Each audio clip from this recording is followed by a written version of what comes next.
यानी हमारे पास एग्रीकल्चर से जुड़ा बहुत विविधता भरा और बहुत प्राचीन अनुभव है।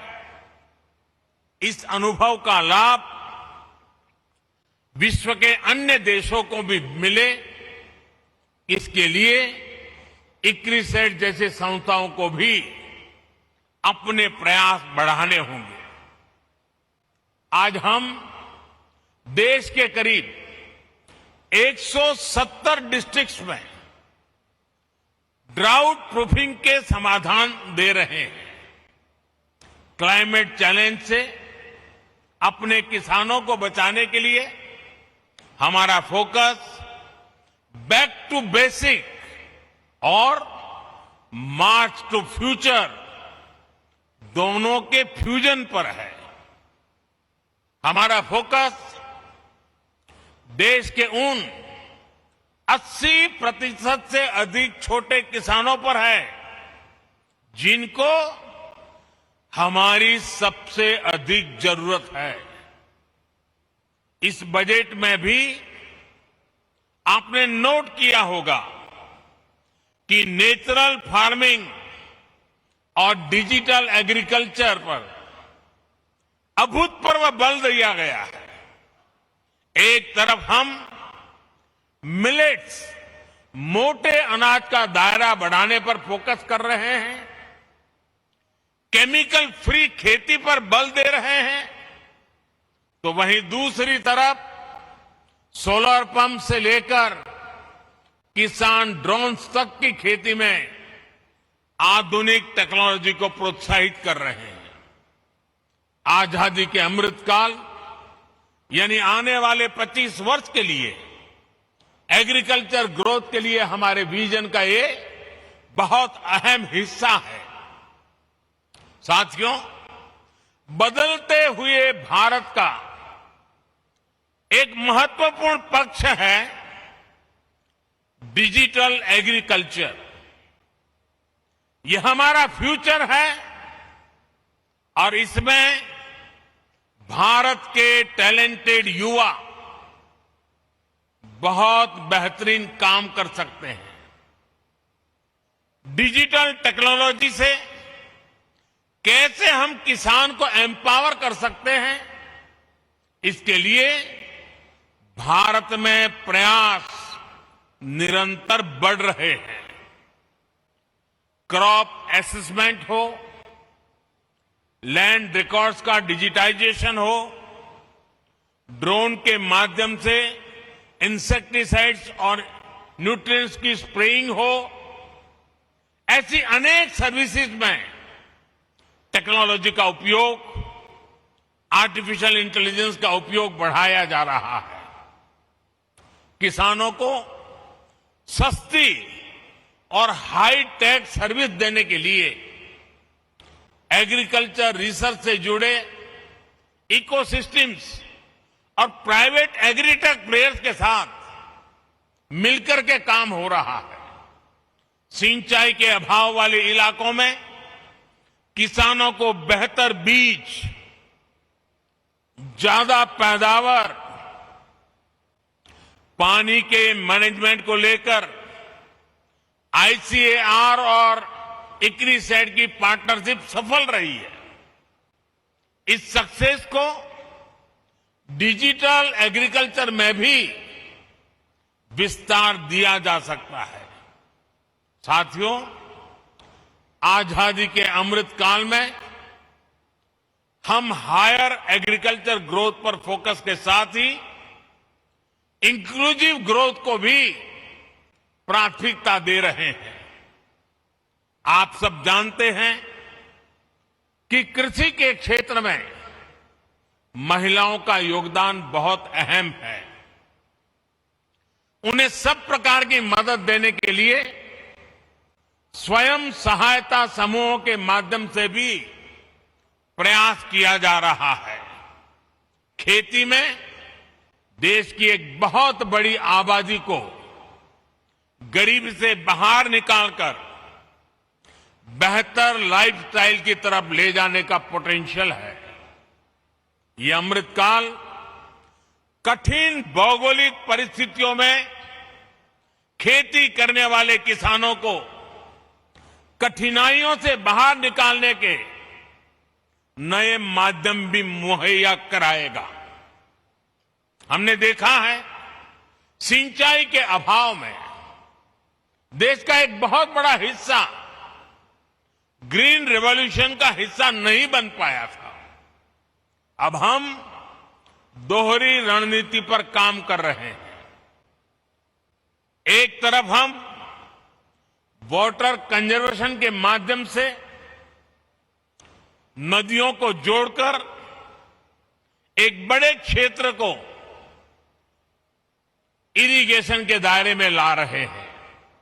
और अभी जब मैं प्रारंभ में यहां के सारे अचीवमेंट्स को देख रहा था तो उसमें बुंदेलखंड में किस प्रकार से पानी के प्रबंधन को और पर ड्रॉप मोर क्रॉप के मिशन को सफल करने के लिए कैसे सफलता पाई है उसका विस्तार से वर्णन मेरे सामने साइंटिस्ट कर रहे थे। वहीं दूसरी तरफ हम कम सिंचित क्षेत्रों में वाटर यूज एफिशिएंसी बढ़ाने के लिए माइक्रो इरिगेशन पर जोर दे रहे हैं। जिन फसलों को पानी की जरूरत कम होती है और जो पानी की कमी से प्रभावित नहीं होती, उन्हें भी आधुनिक वैरायटी के विकास से प्रोत्साहन दिया जा रहा है। खाने के तेल में आत्मनिर्भरता के लिए जो नेशनल मिशन हमने शुरू किया है वो भी हमारी नई अप्रोच को दिखाता है। आने वाले 5 सालों में हमारा लक्ष्य पाम ऑयल एरिया में 6.5 लाख हेक्टेयर की वृद्धि करने का है। इसके लिए भारत सरकार किसानों को हर स्तर पर मदद दे रहा है। तेलंगाना और आंध्र प्रदेश के किसानों के लिए भी ये मिशन बहुत लाभकारी होगा। मुझे बताया गया है कि तेलंगाना के किसानों ने पाम ऑयल की प्लांटेशन से जुड़े बड़े लक्ष्य रखे हैं। उनको सपोर्ट करने के लिए केंद्र सरकार हर संभव सहायता देगी। साथियों, पिछले कुछ वर्षों में भारत में पोस्ट हार्वेस्ट इंफ्रास्ट्रक्चर को भी मजबूत किया गया है। हाल के वर्षों में 35 मिलियन टन की कोल्ड चेन स्टोरेज कैपेसिटी तैयार की गई है। सरकार ने जो 1 लाख करोड़ रुपए का एग्रीकल्चर इंफ्रास्ट्रक्चर फंड बनाया है, उसकी वजह से भी पोस्ट हार्वेस्ट इंफ्रास्ट्रक्चर का तेजी से विकास हुआ है।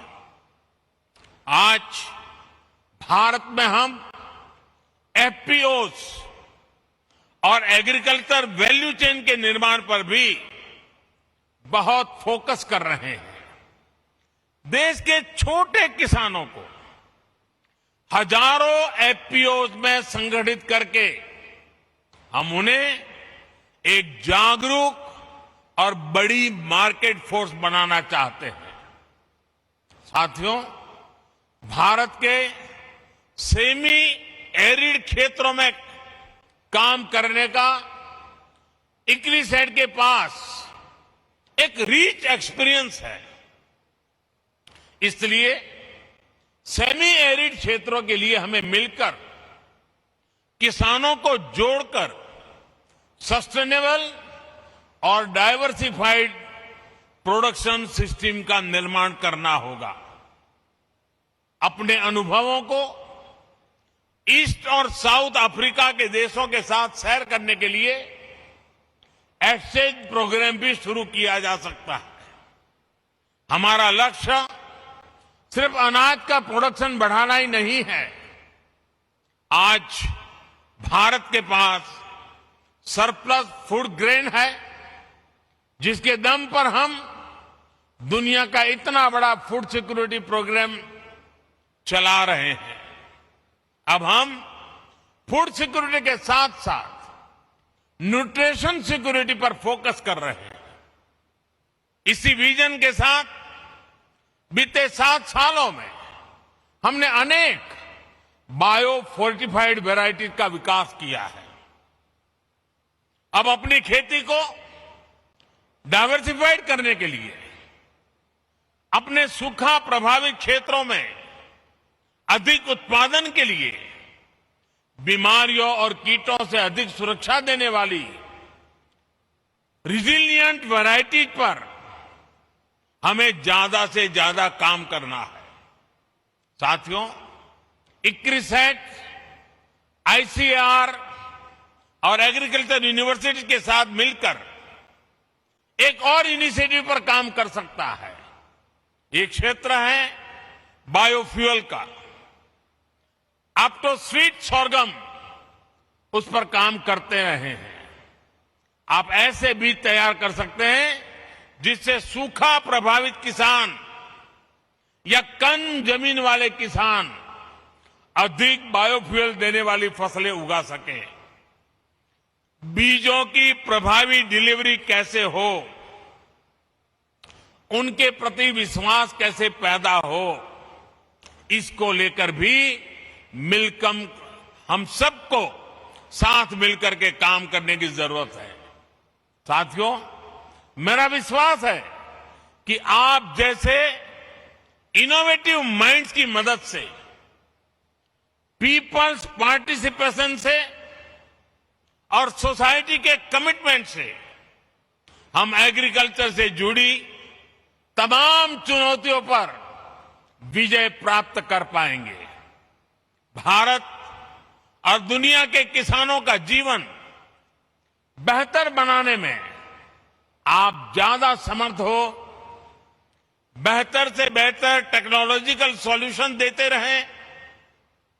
इसी कामना के साथ एक बार फिर इक्रिसेट को इस महत्वपूर्ण पड़ाव पर उनके भव्य भूतकाल का अभिनंदन करते हुए,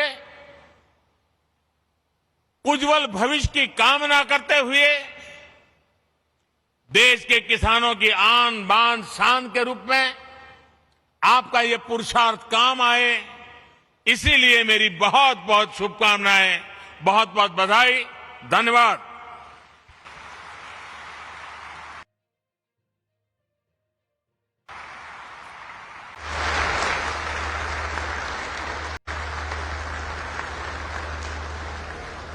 Thank you very much, sir, for your encouragement.